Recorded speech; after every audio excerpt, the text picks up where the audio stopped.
മരിയാമ്പികയെ, അങ്ങ് ദൈവവചനം ശ്രവിക്കുന്നതിലും അത് പ്രാവർത്തികമാക്കുന്നതിലും എത്ര വിശ്വസ്തത പ്രകടിപ്പിച്ചു.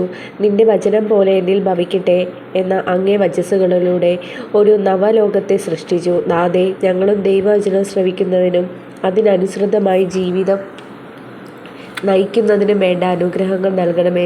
ഞങ്ങൾ ദൈവവചനം പലപ്പോഴും താല്പര്യമില്ലാതെ കേൾക്കുകയും പ്രാവർത്തികമാക്കാതിരിക്കുകയും ചെയ്തിട്ടുണ്ട്. അതിനെക്കുറിച്ച് ഞങ്ങൾ മനസ്തപിക്കുന്നു. ഞങ്ങളുടെ ഭാവി ജീവിതം അങ്ങേ ദിവ്യകുമാരൻ്റെ രക്ഷാകരമായ വചനങ്ങൾക്കനുസൃതമായി നയിച്ചുകൊള്ളാമെന്ന് പ്രതിജ്ഞ ചെയ്യുന്നു. ഞങ്ങളുടെ ബലഹീനതയെ പരിഹരിക്കണമേ. എത്രയും ദയുള്ള മാതാവേ, നിന്റെ സങ്കേതത്തിൽ ഞങ്ങൾ ഓടിവന്ന് നിന്റെ സഹായം തേടി. നിന്റെ മാധ്യസ്ഥ അപേക്ഷിച്ചവരിൽ ഒരുവനെയെങ്കിലും നീ ഉപേക്ഷിച്ചതായി ലോകത്തിൽ കേൾക്കപ്പെട്ടിട്ടില്ല എന്ന് നീ ഓർക്കണമേ. കന്യകളുടെ രാജ്ഞിയായ മറിയമേ, ദയുള്ള മാതാവേ, ഈ വിശ്വാസത്തിൽ ധൈര്യപ്പെട്ട് നിന്റെ തൃപ്പാദത്തിങ്കൽ ഞാൻ അണയുന്നു. നെടുവീർപ്പിട്ട് കണ്ണുനീർ ചീന്തി പാപിയായ ഞാൻ നിന്റെ ദയാധിക്യത്തെ കാത്തുകൊണ്ട് നിന്റെ തിരുസന്നിധിയിൽ നിൽക്കുന്നു.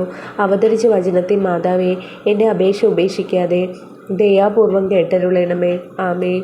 ജന്മപാപമില്ലാതെ ഉത്ഭവിച്ച ശുദ്ധമറിയമേ, പാപികളുടെ സങ്കേതമേ, ഇതാ നിന്റെ സങ്കേതത്തിൽ ഞങ്ങൾ തേടി വന്നിരിക്കുന്നു.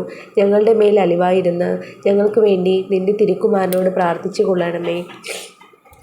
സ്വർഗസ്ഥനായ ഞങ്ങളുടെ പിതാവേ, അങ്ങയുടെ നാമം പൂജിതമാകണമേ. അങ്ങയുടെ രാജ്യം വരണമേ.